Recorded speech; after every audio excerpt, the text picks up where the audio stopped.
73 years old. I spent 30 years as a marine biologist and physician working on a project that does not officially exist.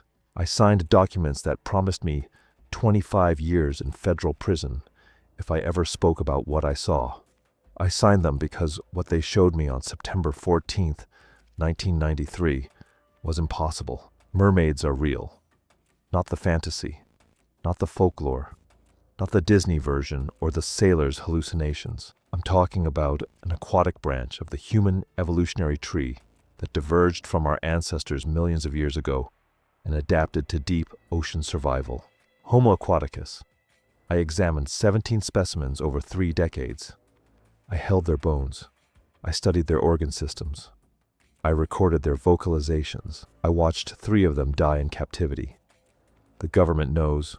They've known since at least the 1970s. Maybe earlier. They've kept it classified under protocols that make nuclear weapons programs look transparent.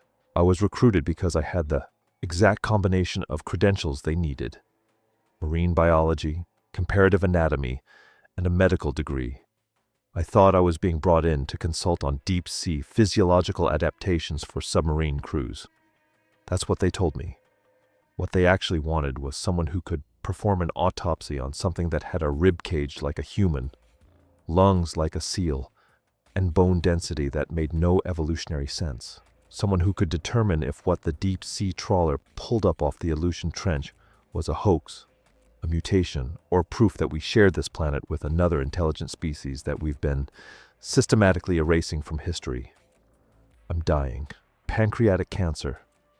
Stage 4. I have maybe 8 months. They can't silence a dead man, and they can't suppress what I'm about to show you. I kept evidence. Not much. They were thorough, but enough. This is everything I know. This is exactly what happened. My name is Dr. Eris Thorne.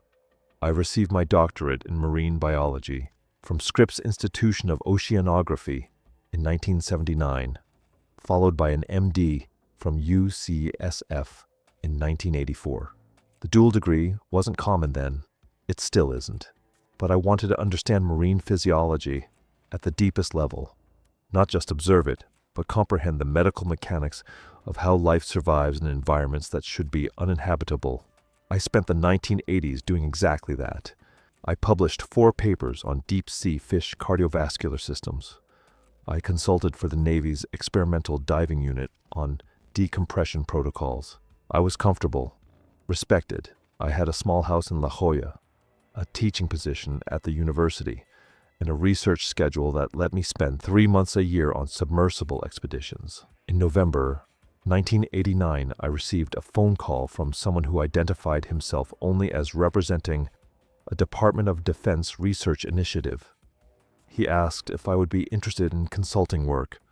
Classified, well compensated, required extensive security clearance and a willingness to relocate for periods of several months at a time. I said yes, not because I needed money, because he told me they had physiological data from extreme depths that contradicted everything we thought we knew about mammalian survival limits. That was the bait. For someone like me, it was irresistible. The clearance process took 9 months. Polygraphs, background checks that interviewed people I'd known in high school, financial audits, psychological evaluations. When it was done, I was read into a program that had no official name and no public footprint. The paperwork called it a biomedical consultation contract. The people running it called it the facility. For the first 3 years, the work was exactly what they'd promised. I analyzed tissue samples from deep-sea organisms recovered during military submarine operations. I helped design pressure simulation chambers. I reviewed autopsy reports on marine mammals with unusual adaptations. Strange work, sometimes, but explicable, scientific. Then came September 1993. I was at the facility, a converted Coast Guard station on Adak Island, Alaska, so remote that supply runs came once a month. When I was summoned to the medical wing at 0300 hours, the officer who came to get me wouldn't answer questions. He just said, "You need to see this now." I've spent 30 years trying to describe what I felt when I walked into that examination room. There's no adequate language for it. The thing on the table was under a tarp. I could see the shape. It was 7 feet long, vaguely human proportions in the upper half, wrong in the lower half. They pulled back the tarp. It had hands, not flippers, not fins. Hands. 5 fingers, webbed to the first knuckle, with articulated joints and what looked like vestigial nails. The skin was gray-blue, smooth but not scaled. The torso had definition, muscle structure, visible ribbing, a chest that suggested mammalian lungs.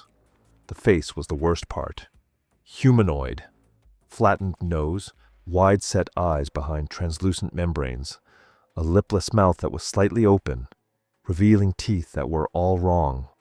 Too sharp, too many, in rows that went back farther than they should. From the waist down, it was something else. The pelvis transitioned into a powerful vertebral column that extended into a horizontal fluke. Not a fishtail. The internal structure was wrong for that. It had bones, articulated weight bearings, arranged in a way that suggested both power and precision. I stood there for maybe a full minute before I could speak. When I did, I asked the only question that mattered. "What is this?" The project director, a man named Kellerman, said, "We were hoping you could tell us. I've dissected thousands of organisms.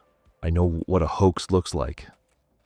I know what happens when you try to stitch 2 animals together, the tissue rejection, the structural incompatibility, the obvious seams. This had none of that. The musculature was integrated. The skeletal structure was coherent.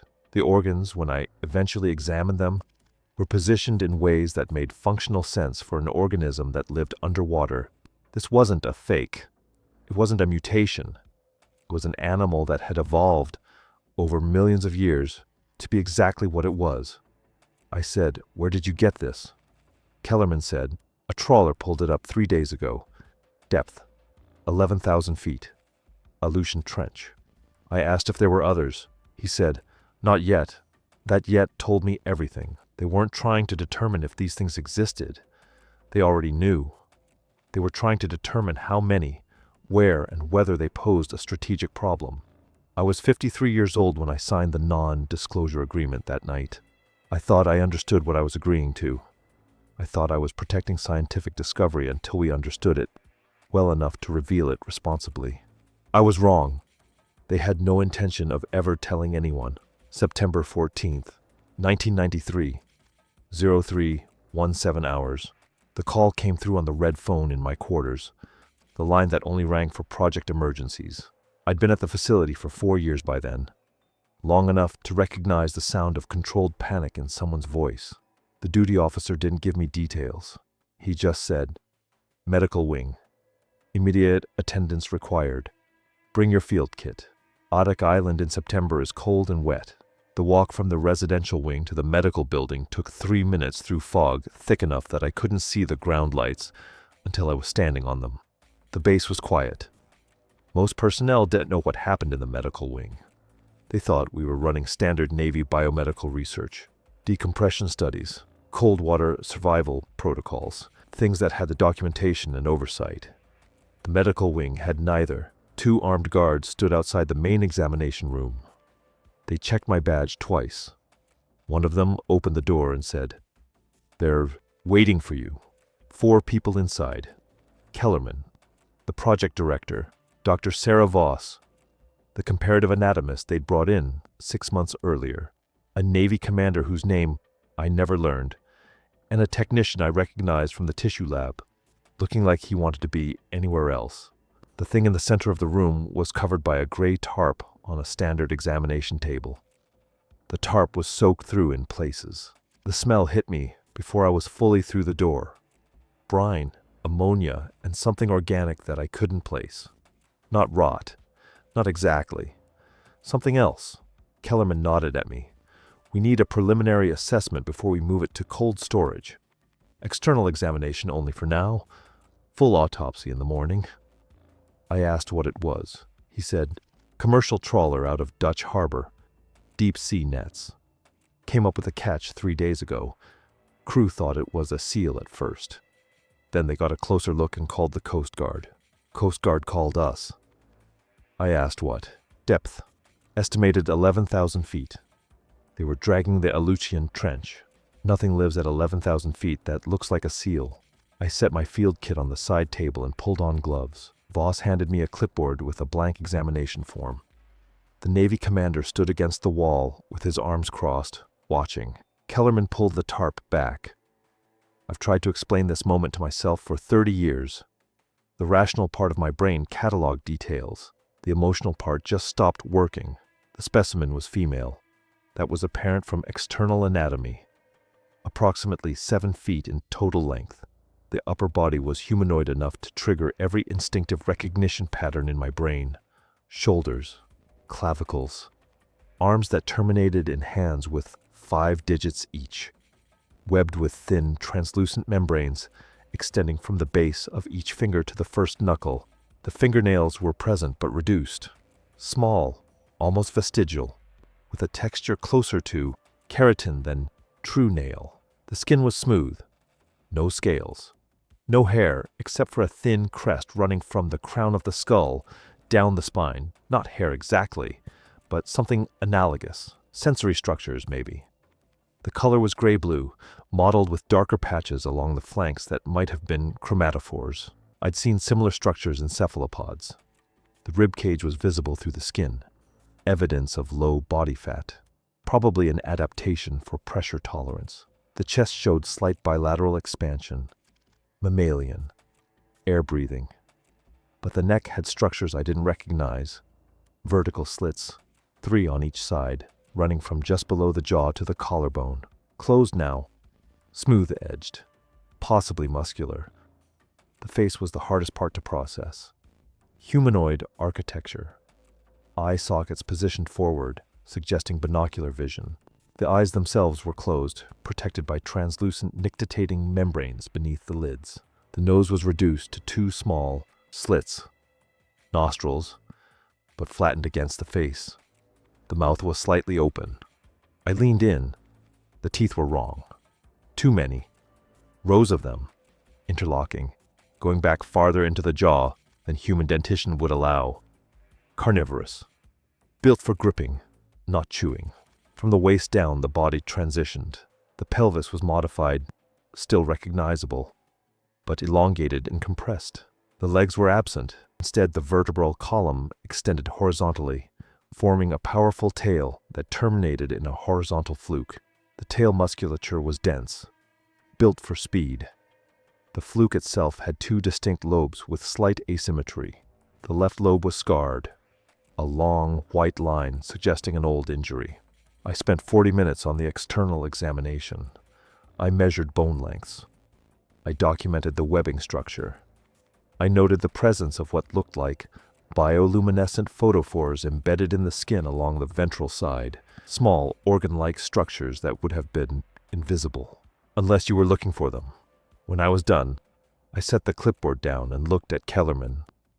I said, "This isn't a hoax." He said, "I know." I said, "This is a fully integrated organism. Everything about this anatomy is coherent. The skeletal structure, the musculature, the organ positioning. This thing evolved to be exactly what it is." Voss spoke for the first time. "Convergent evolution?" I shook my head. "The hands. You don't get hands from convergent evolution. Hands are a primate characteristic. This has a primate skeletal structure in the upper body and a cetacean skeletal structure in the lower body. But it's not a hybrid. It's a unified design." The Navy commander said, "What are you saying, Doctor?" I looked at the thing on the table, at the hands, at the face. I said, "I'm saying this is a hominid, an aquatic hominid, of the human evolutionary tree that went back into the ocean and never came out." No one spoke for 10 seconds. Kellerman said, "How long would that take, evolutionarily?" I said, "Millions of years, at least 5 million, maybe more." He nodded slowly. Then he said, "We're going to need you to sign an updated NDA tonight, before you leave this room." I asked why. He said, "Because as of now, this project is reclassified. Everything you just saw falls under national security protocols. You don't talk about it. You don't write about it. You don't mention it to anyone outside this facility, ever. If you do, you'll spend the rest of your life in a federal prison. I looked at the body on the table, at the hands. I signed the document. That was the moment I stopped being a scientist and became a keeper of someone else's secret.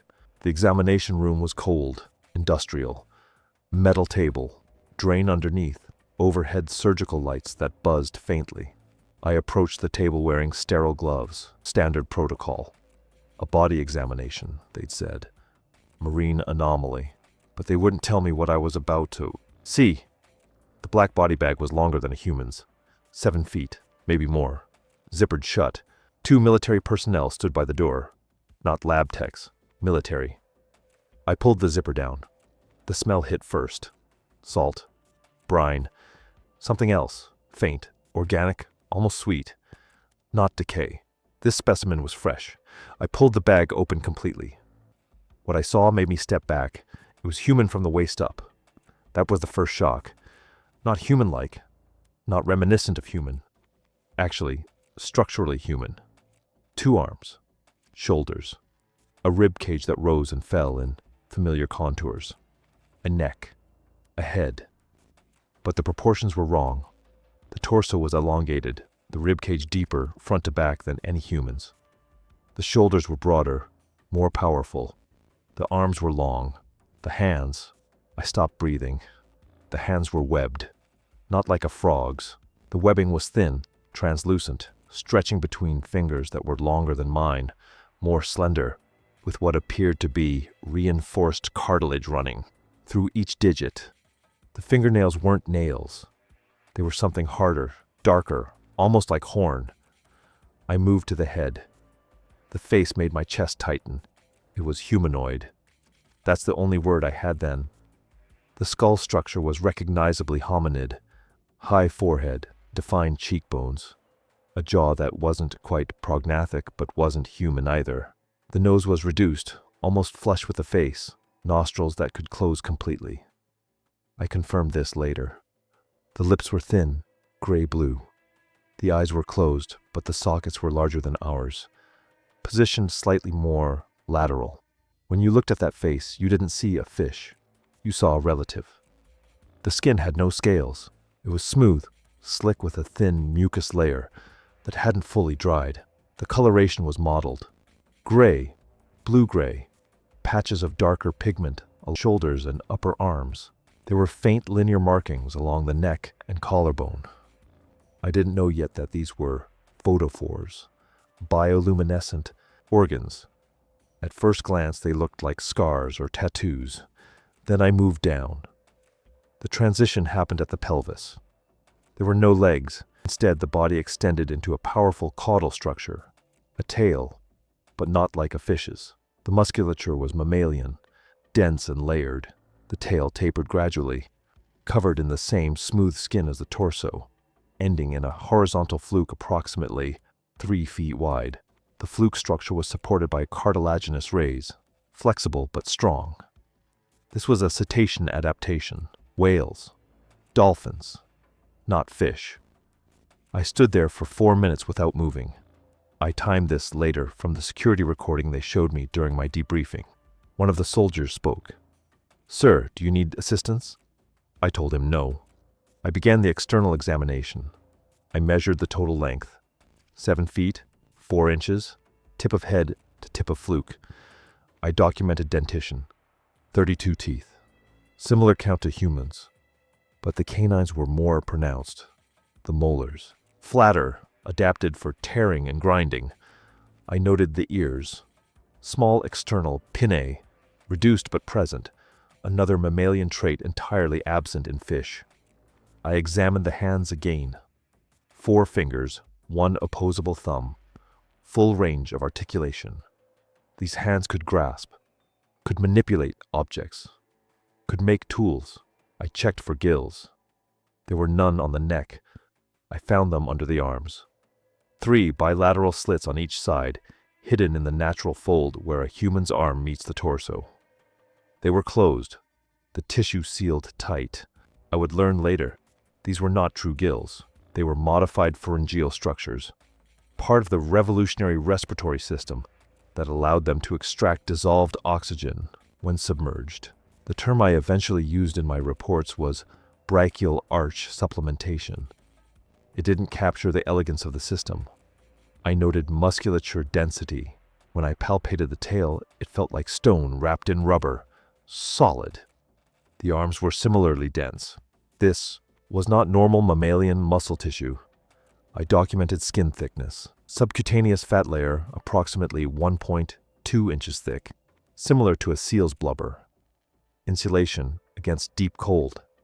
The genitalia were present, retracted into a genital slit ventral to the pelvic vestige.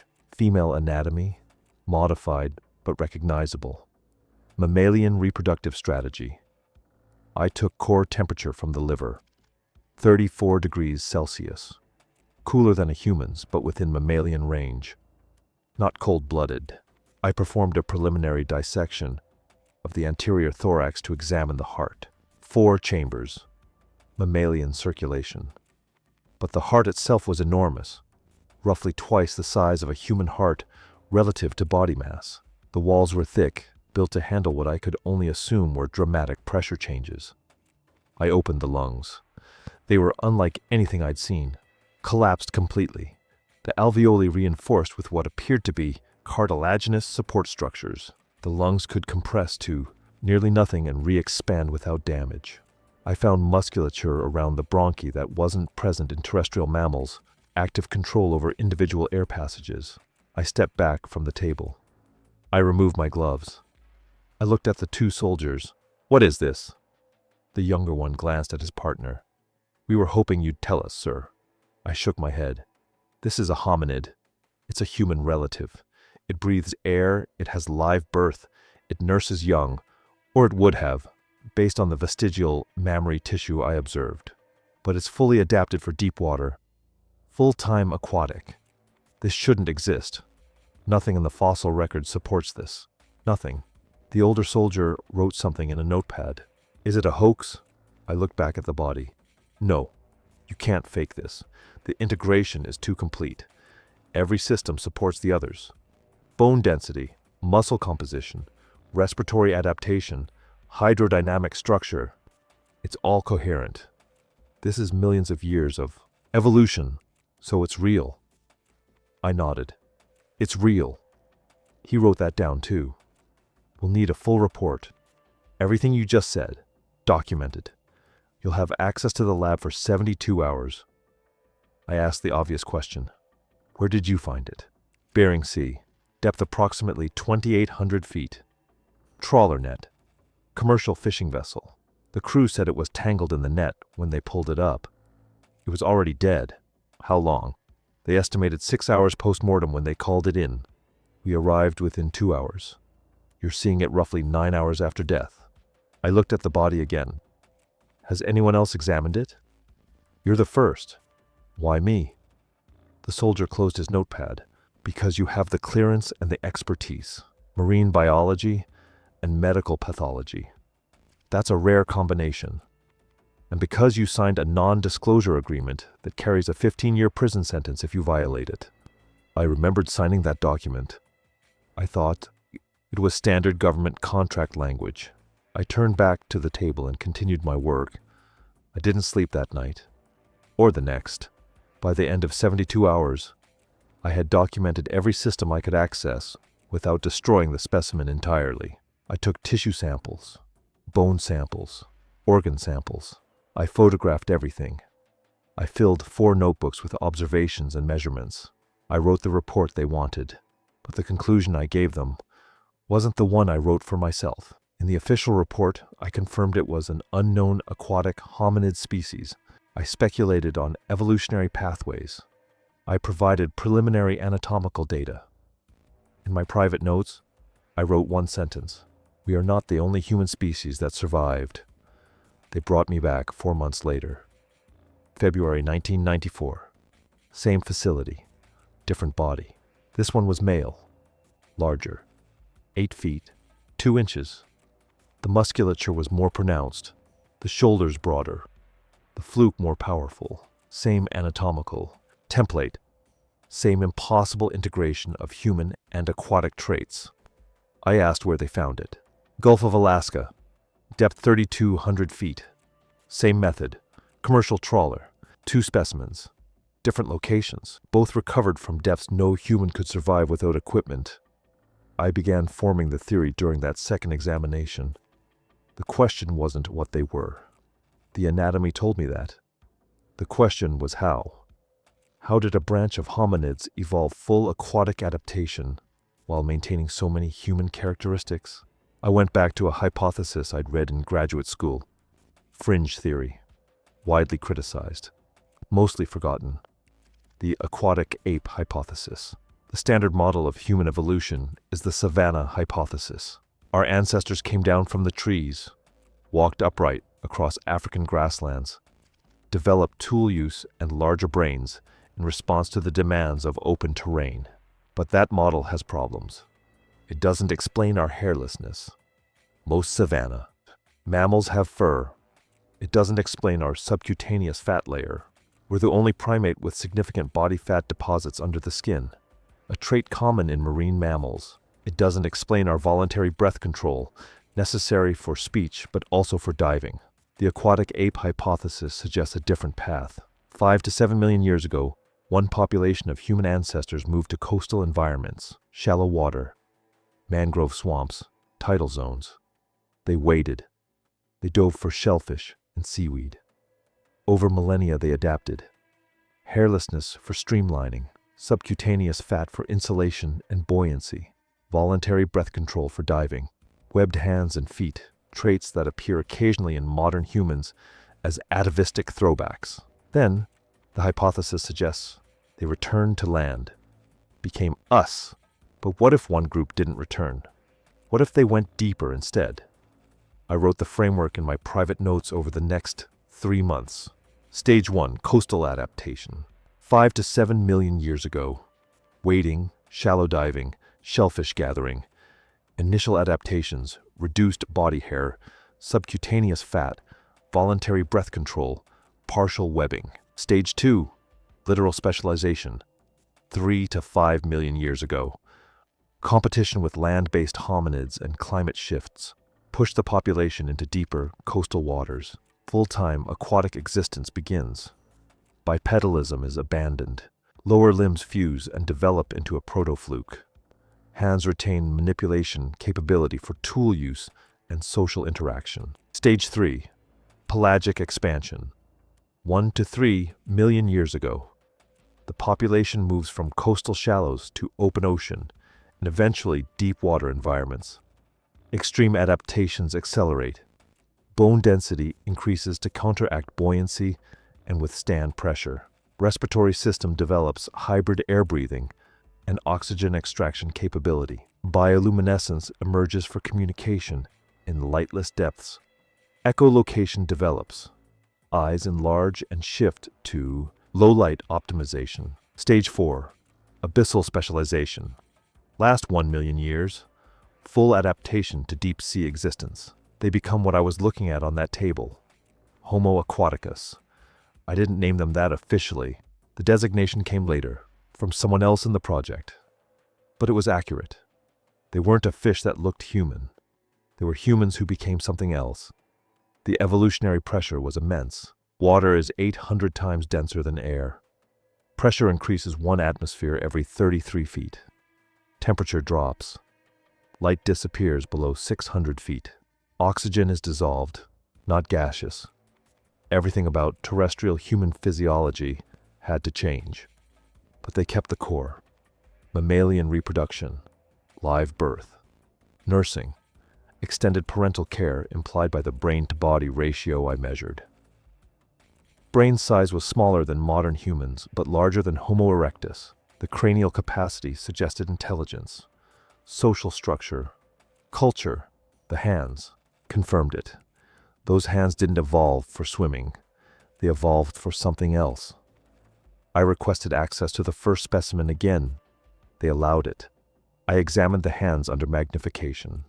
The fingertips showed wear patterns. Not random, deliberate, the kind of microscopic abrasion you see in humans who use tools regularly. I checked the teeth again. Wear on the molars suggested varied diet, not just raw fish. The canines showed use consistent with tearing, but the molars showed grinding, processing, possibly cooking, though I had no evidence of fire use, but processing of some kind. I found something else. Around the left wrist of the first specimen, there was a faint groove in the skin. Healed scar tissue, uniform depth, encircling the entire wrist. Something had been tied there, or worn there. Adornment, restraint, marker of status. I didn't know, but it was deliberate. I wrote in my notes, evidence of material culture. They didn't just survive in the abyss. They built something there. I presented a condensed version of the evolutionary framework to the project director in May 1994. He listened without interrupting. When I finished, he asked one question. If they evolved from the same ancestors we did, are they human? I didn't answer immediately. Legally, taxonomically, philosophically, the question had implications I wasn't prepared to address. I gave him the scientific answer. They're hominids. They're closer to us than chimpanzees are. Genetically, I'd estimate 97 to 98% similarity, though I'd need DNA sequencing to confirm. Anatomically, they share more with Homo sapiens than with any other living species. So yes, by every biological measure, they're human. He wrote that down. But they're not us. No, they're not us. He nodded. Good, that makes the next phase easier. I didn't ask what he meant. I would find out soon enough. I measured the femur 3 times. Each reading returned the same impossible result. The bone weighed 3.4 kilograms. A human femur of comparable length averages 450 grams. I checked my scale calibration. I checked it again. The measurement held. Dr. Caraway entered the examination room at 0340 hours. I showed him the numbers without comment. He lifted the bone himself, testing its weight. His expression didn't change. Osteosclerosis, he said. I had reached the same conclusion. The condition exists in marine mammals, manatees, dugongs, certain extinct whales. Their bones become hyperdense, almost solid, losing the porous internal structure that makes terrestrial mammalian skeletons relatively light. The adaptation serves a specific purpose: ballast. It allows an air-breathing animal to descend and remain submerged without constant effort, counteracting the buoyancy that would otherwise pull them toward the surface. In humans, osteosclerosis is pathological, a disorder. In the specimen, it was systematic. Every bone we examined showed the same radical density. The skeletal system weighed approximately 4 times what it should for a body of this size. A human diver reaches crush depth at 3,000 feet, Caraway said. These bones could withstand pressures that would pulverize ours. I documented the measurements. Cortical thickness in the long bones measured 8 to 12 millimeters, compared to 3 to 5 millimeters in human equivalents. The trabecular network, the spongy internal bone structure, was nearly absent. What remained was compact bone, dense and solid throughout.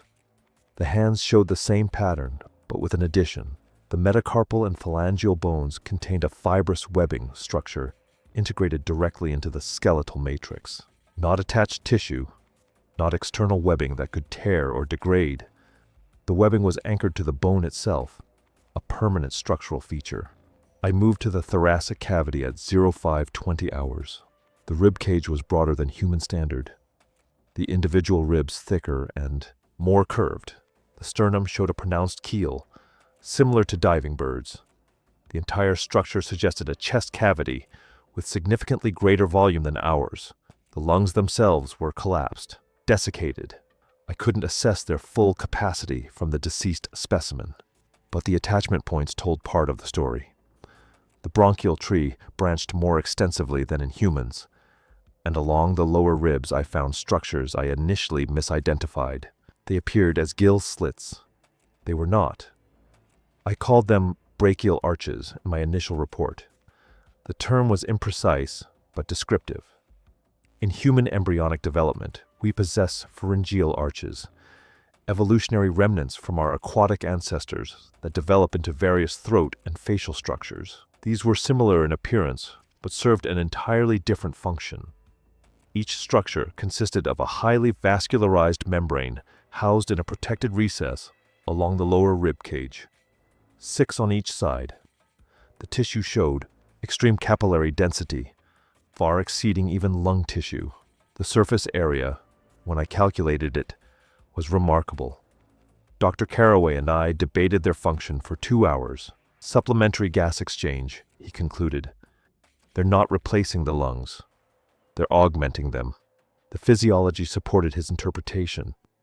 At the surface, the specimen would breathe air through its lungs like any mammal, but during prolonged dives, as oxygen stores depleted, these structures would activate.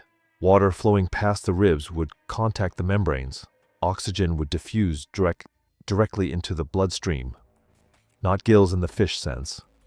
No water passing through an internal chamber, but functionally similar. A dual respiratory system that allowed both air breathing and underwater oxygen extraction. I had read about the mammalian diving reflex. Humans possess it in vestigial form. When our faces contact cold water, our heart rate drops. Blood vessels constrict in our extremities, and blood flow concentrates on vital organs. It extends our breath-holding capacity marginally. This specimen showed the same reflex, but developed to an extreme we could barely comprehend. The cardiovascular system was built to support it. The heart was proportionally larger, the chamber walls thicker.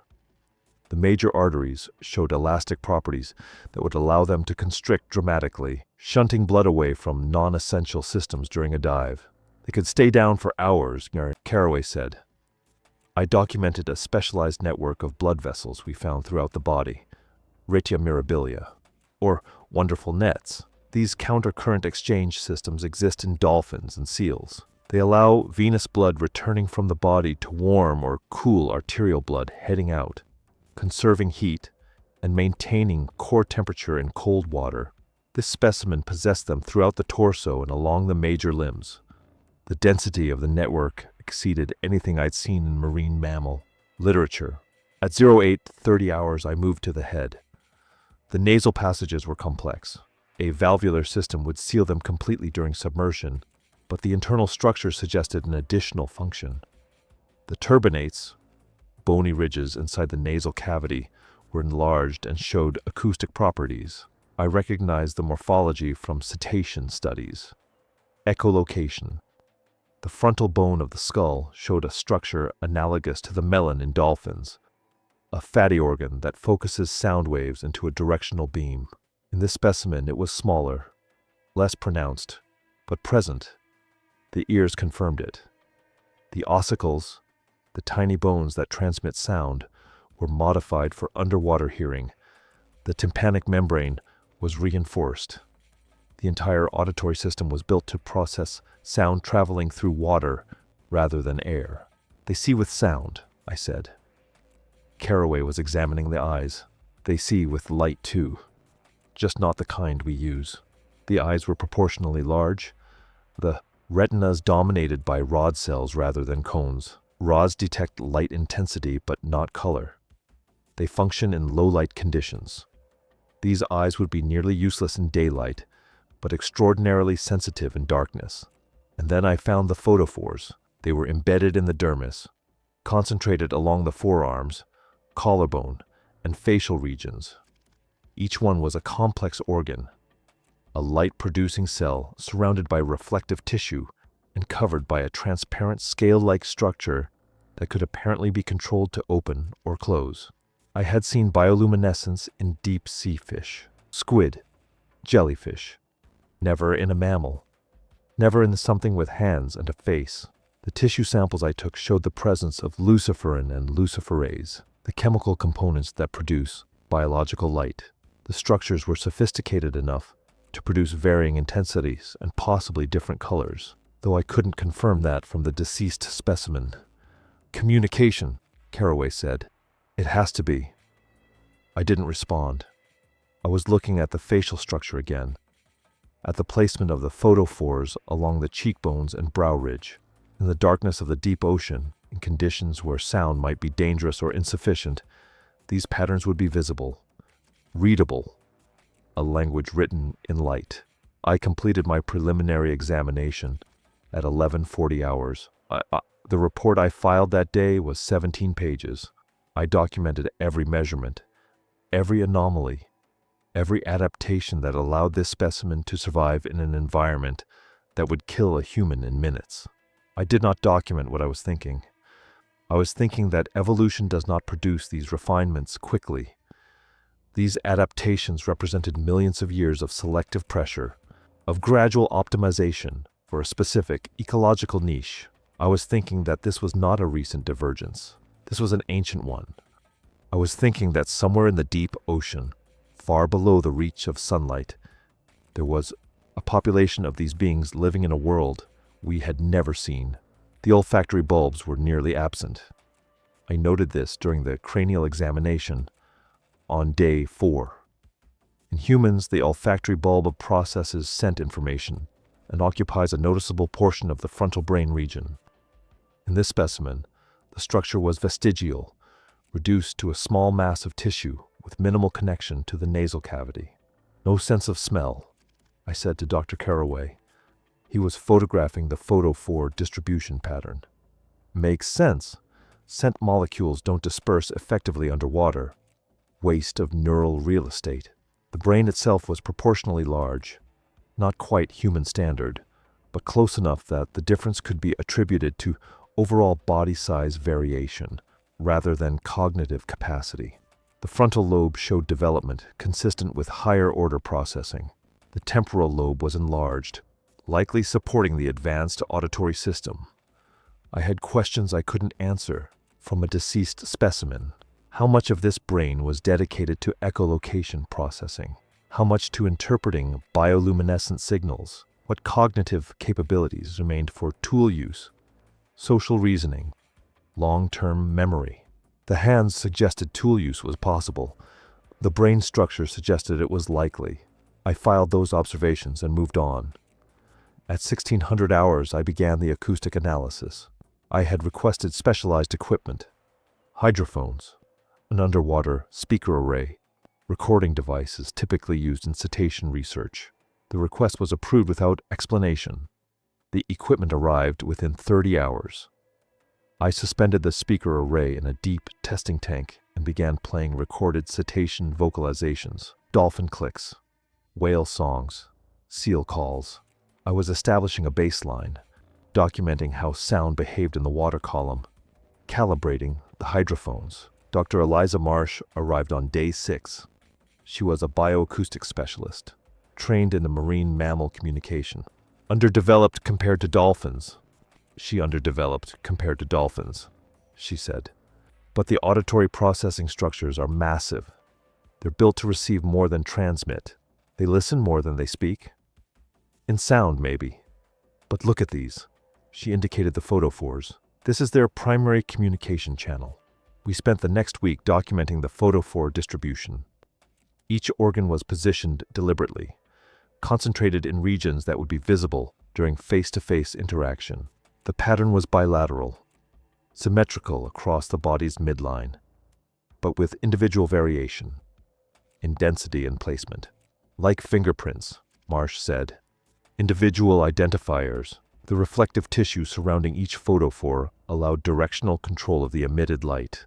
Depending on the angle and the degree of aperture, a single photophore could appear bright or dim, focused or diffuse.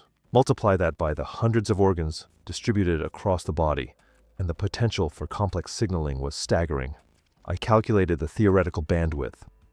If each photophore could display 5 distinct states, off, dim, medium, bright, and pulsing, and if signals could be updated multiple times per second, the information transmission rate would exceed human speech. They could be saying more in 5 seconds than we say in a minute, Marsh observed. The echolocation system was equally sophisticated. We analyzed the skull resonance chambers and modeled their acoustic properties. The clicks this specimen could produce would be directional, focused, and variable in frequency. High-frequency clicks for detailed, close-range imaging, lower frequencies for long-range detection. In a deep ocean environment, where visibility is zero and distances are vast, this combination of senses would be essential. Echolocation for navigation and detection, bioluminescence for close-range communication and identification. What about distress calls? I asked. Warning signals? Could they produce audible sound the way dolphins do? Marsh examined the laryngeal structure. The vocal cords are present but modified. I think they could produce sound in air, but it wouldn't be their primary mode. Underwater, though, yes. Clicks, whistles, possibly more complex vocalizations. We had no recordings. The specimen had been deceased when recovered. We had only anatomy and inference. That changed on day 11. I was called to the observation deck at 0230 hours. I arrived to find Caraway and Marsh standing in front of a bank of monitors, both silent. "We have a second specimen," Caraway said. "Alive." The monitors showed a holding tank, reinforced glass, salt water, depth approximately 40 feet. The lighting was dim, shifted toward blue-green wavelengths to approximate deep ocean conditions. And in the center of the tank, suspended, motionless in the water column, was a living member of the species I had been studying as a corpse for 2 weeks. It was smaller than the first specimen, juvenile, possibly, or simply a smaller individual. Its eyes were open, tracking the cameras. Its hands flexed slowly, the webbed fingers spreading and closing. And along its arms and face, the photophores were glowing. The pattern was rhythmic. Pulses of pale blue light traveling down the forearms, followed by a brighter cluster along the collarbone, then a slower fade. The sequence repeated every 8 seconds. "It started 30 minutes ago," Marsh said. "We've recorded 4 distinct patterns so far." I watched the display repeat. The rhythm was precise. The intensity varied, but the timing did not. "Is it trying to communicate?" I asked. "Or expressing distress? Or navigating? Or all 3? Marsh gestured to the hydrophone feed. "Listen." She activated the audio. The tank was nearly silent, just the hum of filtration. Systems. Then, faint beneath the mechanical noise, a sound emerged. A series of clicks, rapid and clustered, followed by a longer interval. Then the pattern repeated. "Echolocation," Marsh said. "It's mapping the tank." I watched the specimen complete another circuit of the space. Its movements were efficient, conserved energy. The tail provided propulsion with minimal effort. The hands did not paddle or stroke. They remained still unless making small postural adjustments. "We need to respond," I said. Caraway looked at me. "Respond how?" "The lights. It's signaling. We should signal back." Marsh was already moving to the control panel. "We have external lights we can modulate. What do you want to say?" I didn't know. I had no reference for the patterns, no understanding of what the bioluminescent sequences meant. But silence felt wrong. Observation without interaction felt like treating a sentient being as an object. "Mirror the pattern," I said. "Repeat what it's showing. Us." Marsh programmed the external lights and activated the sequence. In the tank, blue lights mounted along the walls began pulsing in the same 8-second rhythm we'd observed from the specimen. The effect was immediate. The specimen stopped moving. Its hands extended, fingers spread. It rotated in the water, orienting toward the light source, and then its own photophores changed. The slow rhythmic pulse was replaced by a rapid cascade. Lights traveling up the arms, across the shoulders, clustering at the face. The pattern was more complex, more urgent. "It knows we responded," Marsh said quietly. The specimen moved closer to the glass.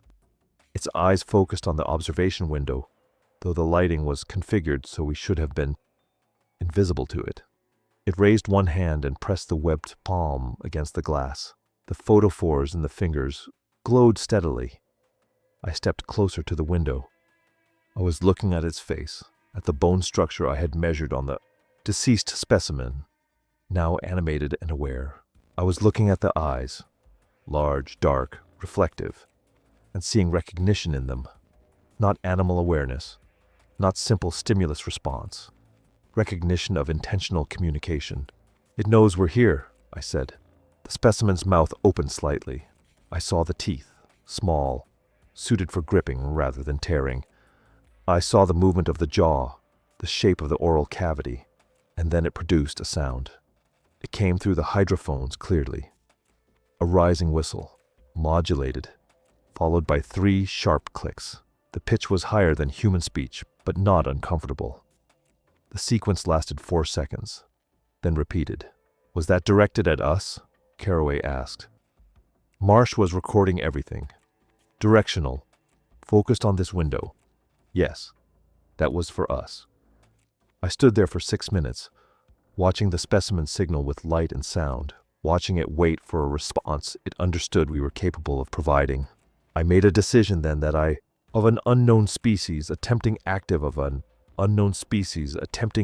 communication.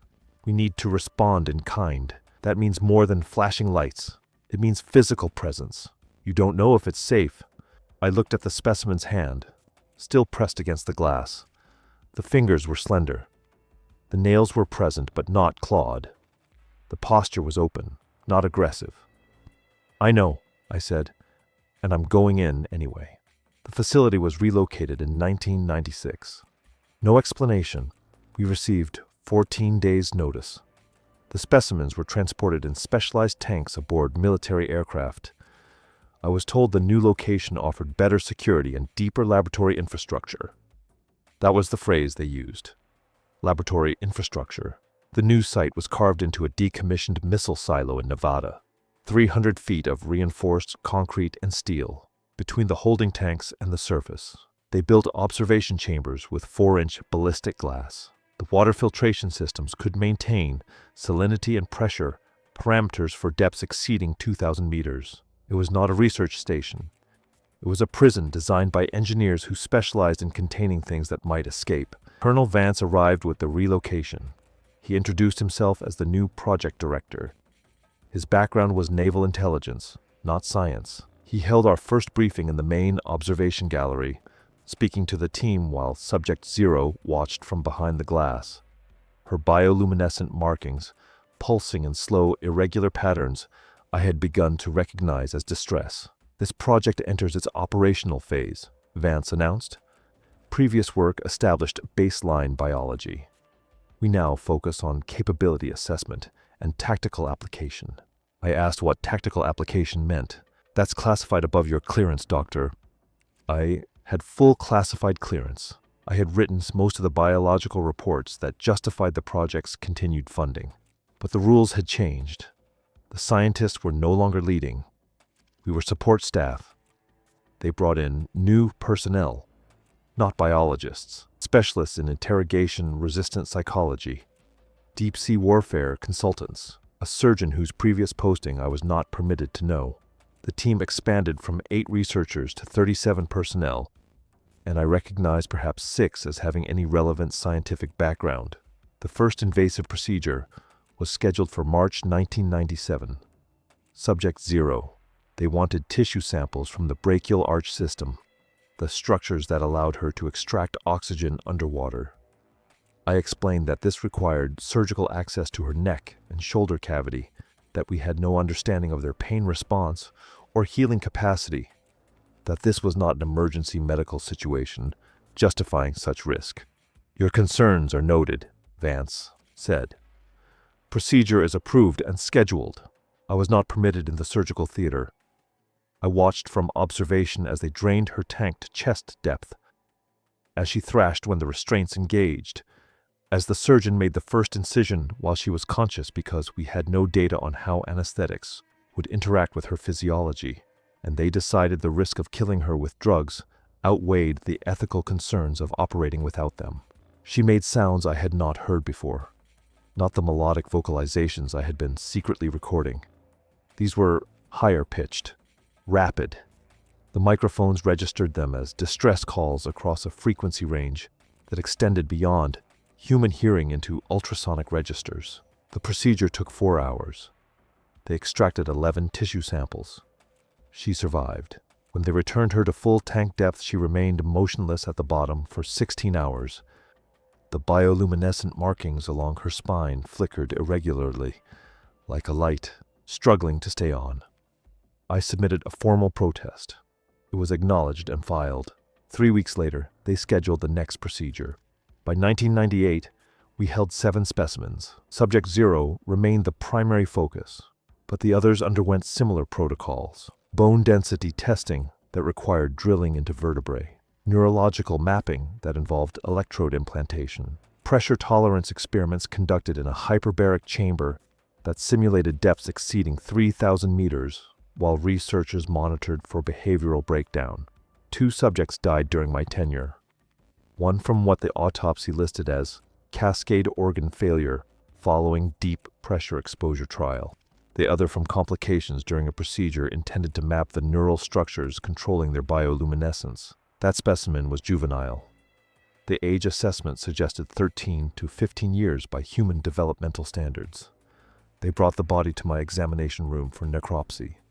I documented the findings, filed the report, requested that juvenile specimens be excluded from invasive protocols going forward. Request denied. The juvenile's size made certain neurological procedures more accessible. Those were the words in the memo.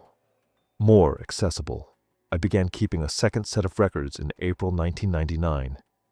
Nothing that would be missed from the official documentation. Photographs I took during my routine examinations. Audio recordings from the observation periods that were not part of formal data collection. Copies of certain memos and procedural authorizations that I suspected might be purged from official files if someone later decided they represented liability.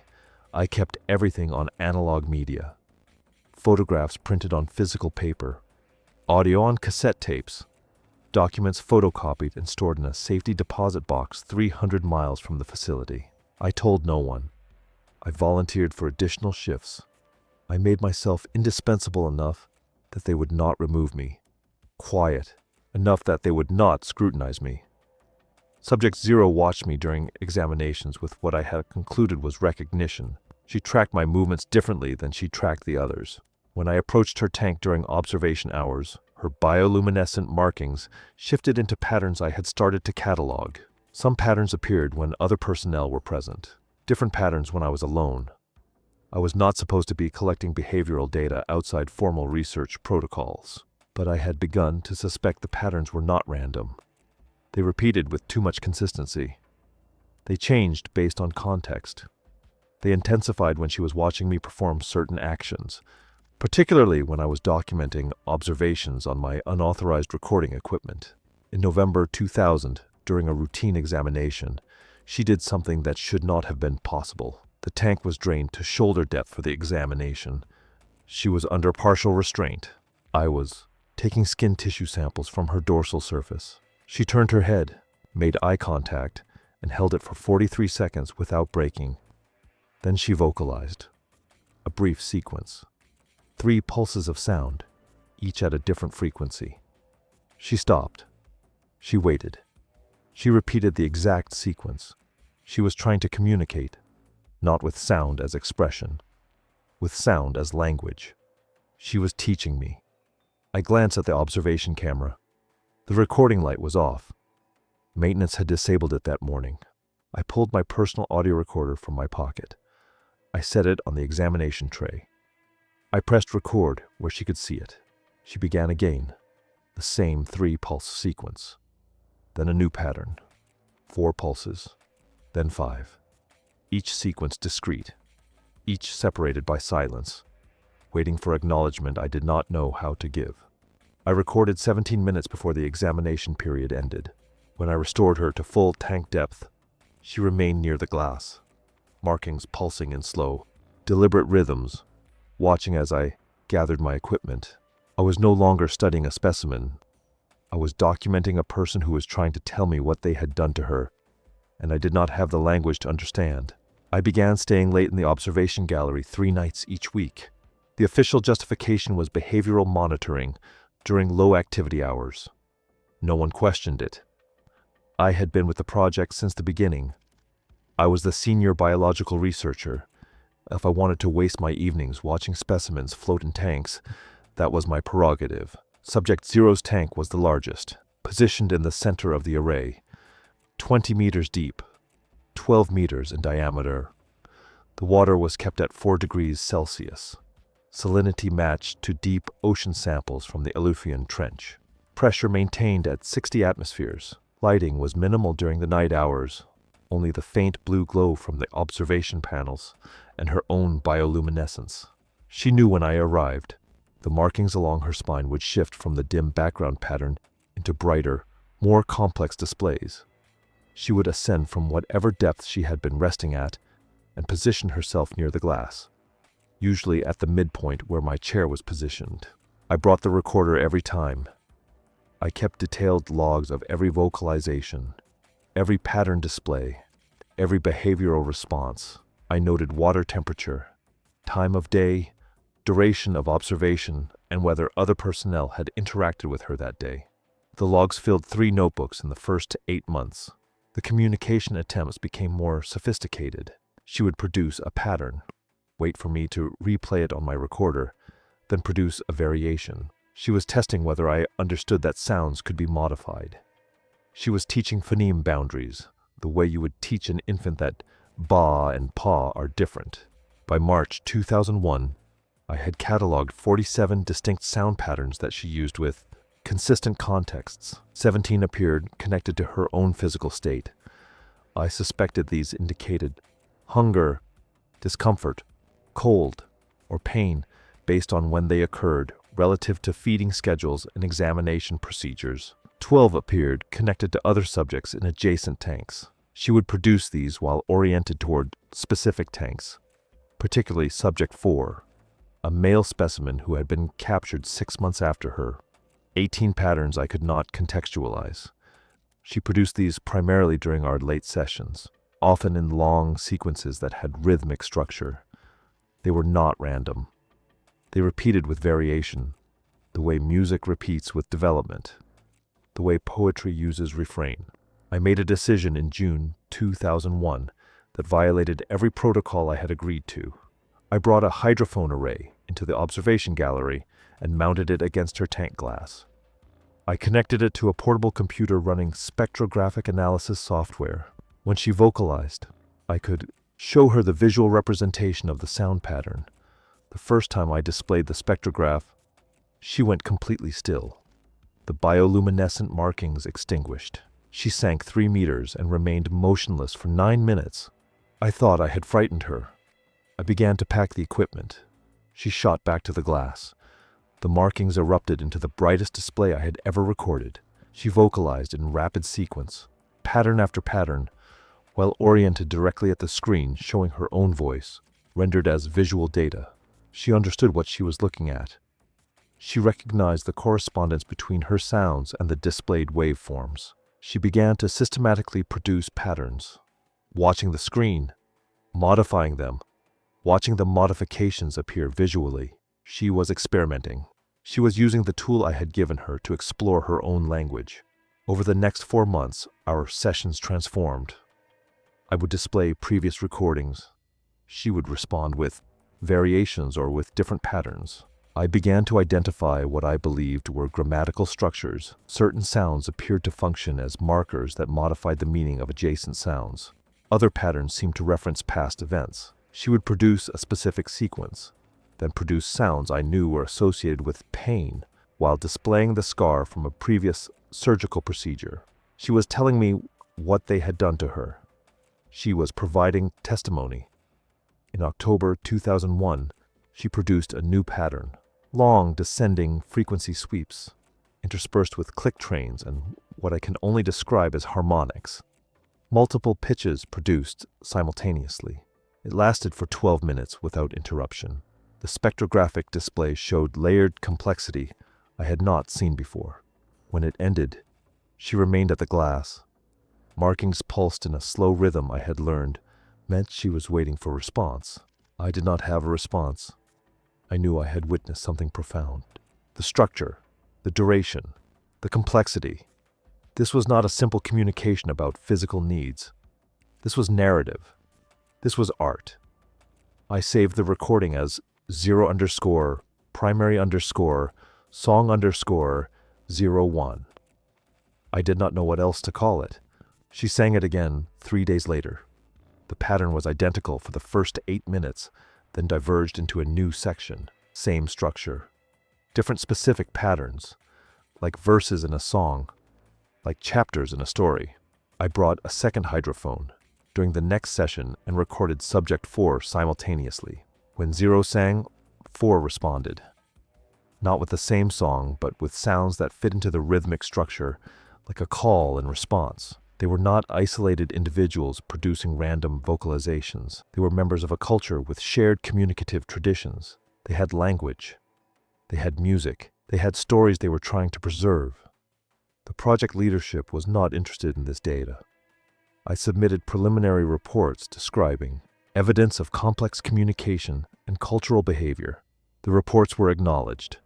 No follow-up meetings were scheduled. Vance called me in once to ask if the communication capabilities represented a security risk. They can't communicate with humans, I said. The frequency ranges and pattern structures are too different. Then it's not operationally relevant, he said. I stopped submitting reports on the communication research. I continued the sessions. 0's song cycle expanded to 6 distinct sections by January 2002. I had 48 hours of recordings. I had documentation of more than 300 unique sound patterns, many with apparent consistent meanings. I had evidence that we were not studying animals. We were imprisoning people who had language and culture, who formed social bonds and created art, who were trying desperately to be recognized as persons by the humans who had taken them from their home and locked them in tanks and cut into them to satisfy. Curiosity and strategic planning. During a session in March 2002, 0 produced a pattern I had never heard. Short, repetitive, rising in pitch. She produced it while touching the glass with her palm. Fingers spread, webbing stretched between them. Subject 4 produced the same pattern from his tank. Then subject 6. Then 2. All 4 specimens within auditory range, all producing the same pattern in sequence, like a wave passing through them. I had no data to support what I believed I was witnessing, but I wrote it in my private log anyway. I think they were saying goodbye. I think they knew something was coming. 7 weeks later, the incident occurred that would end the program and bury everything we had discovered. I stopped being a scientist in March of 1998. That was the month they brought in the Vivisection team. I was not informed in advance. I arrived at the facility on a Tuesday morning and found the main examination room had been retrofitted. New equipment, surgical theater lighting, restraint apparatus bolted to the steel table. A drain had been installed in the floor. Colonel Vance met me in the corridor. He told me my role would be to monitor vital signs and provide medical stabilization as needed. When I asked what procedure required this level of preparation, he handed me a folder marked Triton Directive. Phase 3.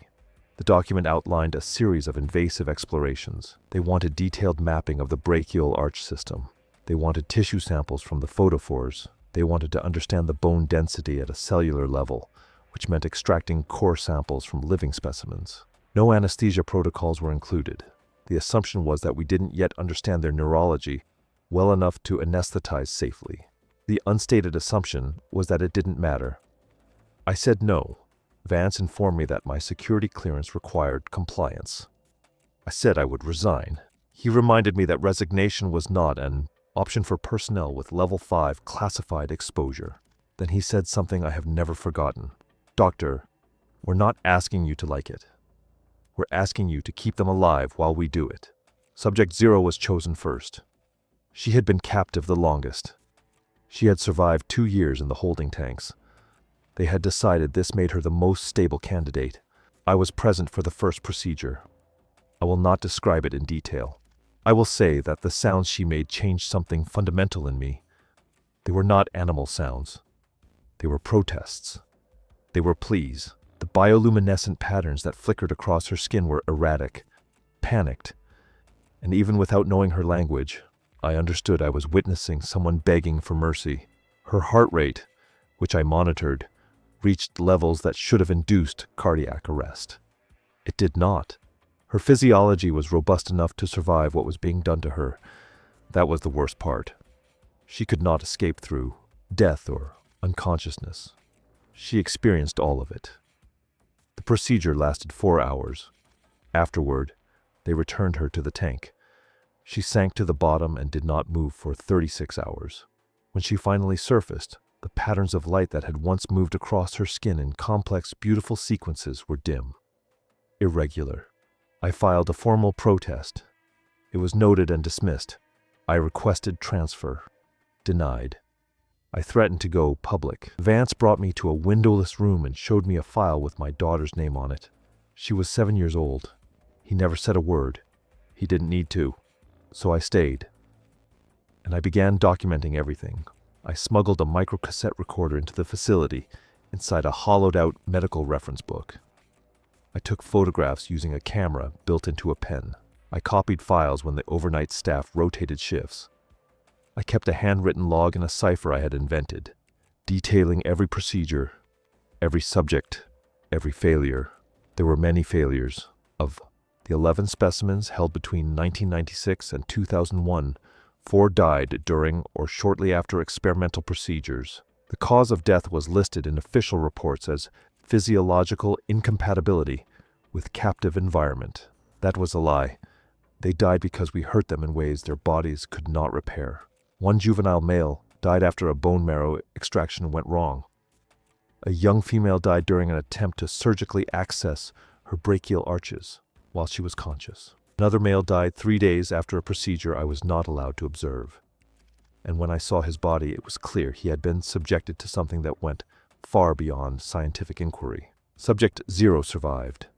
I do not know how. Her resilience was beyond anything we had predicted. But survival is not the same as living. By 2000, she had stopped singing entirely. She floated in the tank with her eyes open, tracking movement. But the light in her skin had become faint and sporadic. She looked like someone waiting to die. I tried in small ways to offer comfort. I would sit beside her tank during my shifts and speak to her quietly. I do not know if she understood words, but I wanted her to hear a voice that was not giving orders or demanding compliance. I played recordings of ocean sounds, surf, whale song, deep sea hydrothermal vent acoustics. Once, when I played a recording of humpback whales, she surfaced and pressed her hand against the glass. That was the last time I saw her respond to anything. The project was terminated on November the 14th, 2003. No warning, no formal closure process. I arrived at the facility and found it evacuated. Colonel Vance met me at the outer gate. He informed me that Triton Directive had been decommissioned effective immediately under national security protocols. All specimens had been relocated. All physical evidence was being sterilized. All personnel were hereby under permanent non-disclosure agreements enforceable under the Espionage Act. I asked where the specimens had been taken. He said that was classified.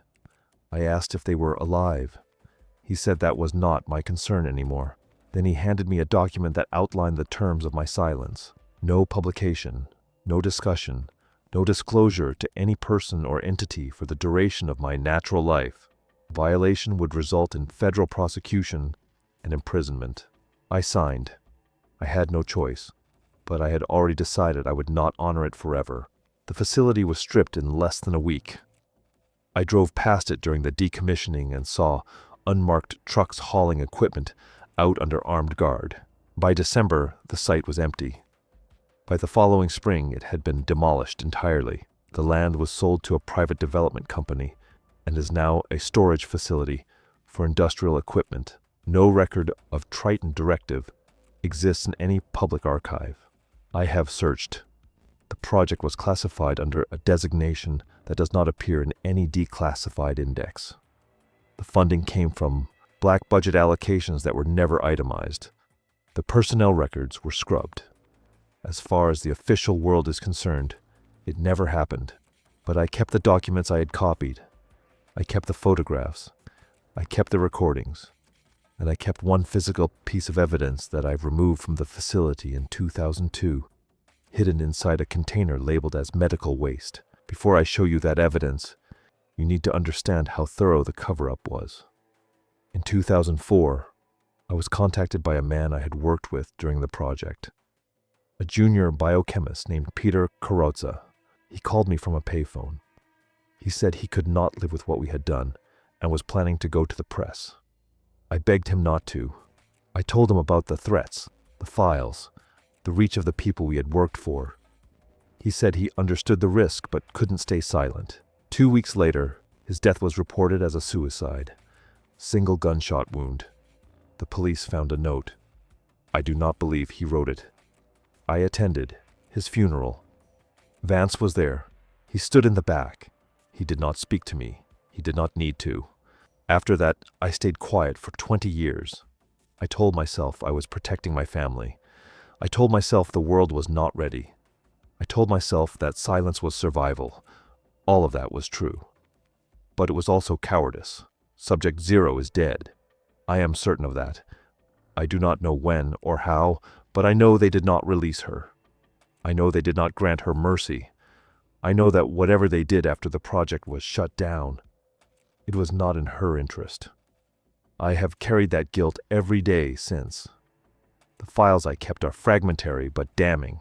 Procedure logs with subject identification numbers, mortality reports stamped, confidential, requisition orders for surgical equipment and chemical restraints, a memo dated July 1999 discussing potential military applications of enhanced dye physiology, a photograph of a holding tank with a shape visible beneath the surface, humanoid and wrong, and then there is the vertebra. I took it from the remains of the juvenile male who died in 1998. It was small enough to conceal, and during the chaos of the decommissioning, I slipped it into a specimen jar and walked it out of the facility in my coat pocket. I have kept it in a safe deposit box for 21 years. It is not human. The density is wrong. The structure is wrong. I have had it examined by a forensic osteologist under the pretense that it was an unidentified archaeological find. Her report, which I still have, noted severe osteosclerosis inconsistent with any known human condition and structural features she could not explain. She suggested it might be a hoax. I did not correct her. That bone is proof. Not proof that will convince a court, perhaps, but proof that something existed, something real, something we imprisoned and dissected and destroyed. I am showing it to you now because I will not live long enough to see justice, but I can at least ensure the truth does not die with me. They came for the files in October 2003. 4 men in unmarked vehicles. They took the hard drives, the medical logs, the tissue samples sealed in cryo storage. They dismantled the laboratory equipment piece by piece. I watched them load everything into a refrigerated truck. The entire record of 12 years erased in 6 hours. But I had been preparing for that day since 1997. The vertebra is from subject 0.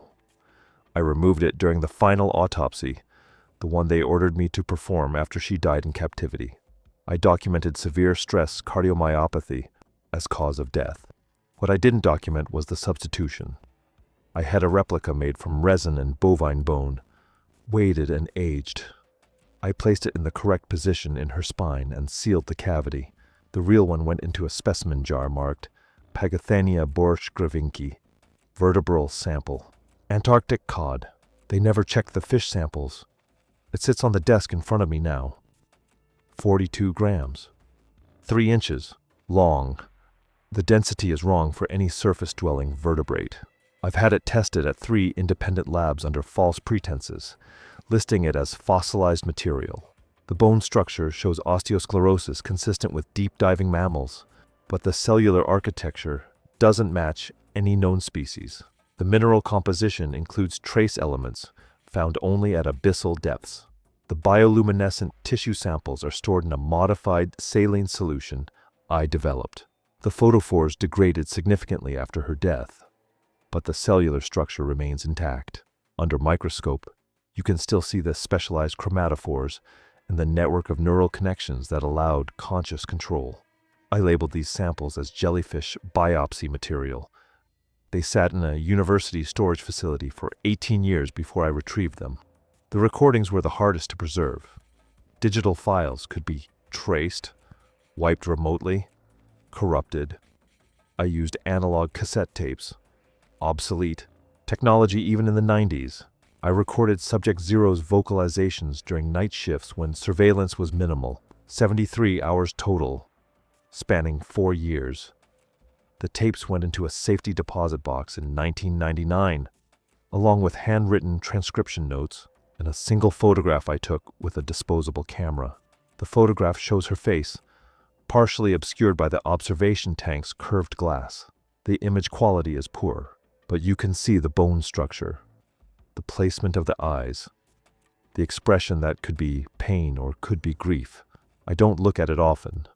The documentation I kept is fragmentary by design. Full records would have been discovered. Instead, I maintained a parallel log, abbreviated, coded, stored in 3 separate locations. Medical observations written as personal journal entries, measurements recorded as fictional research data. I created a shell of normalcy around the truth.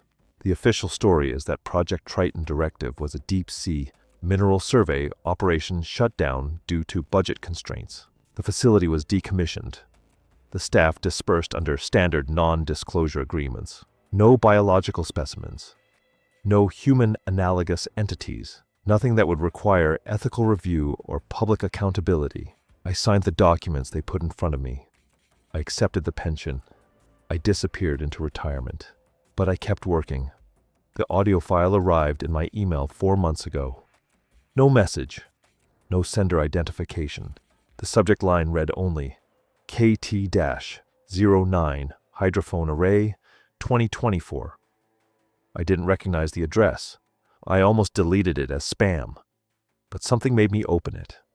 The file was 47 seconds long, recorded at a depth of 8,200 meters in the Kermadec Trench, one of the deepest points in the Pacific Ocean. The timestamp showed January 2024.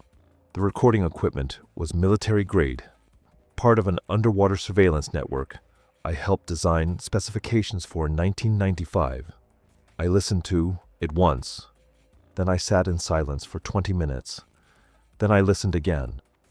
The vocalization pattern matches Subject Zero's songs, the frequency modulation, the rhythmic structure, the complexity of the phrasing.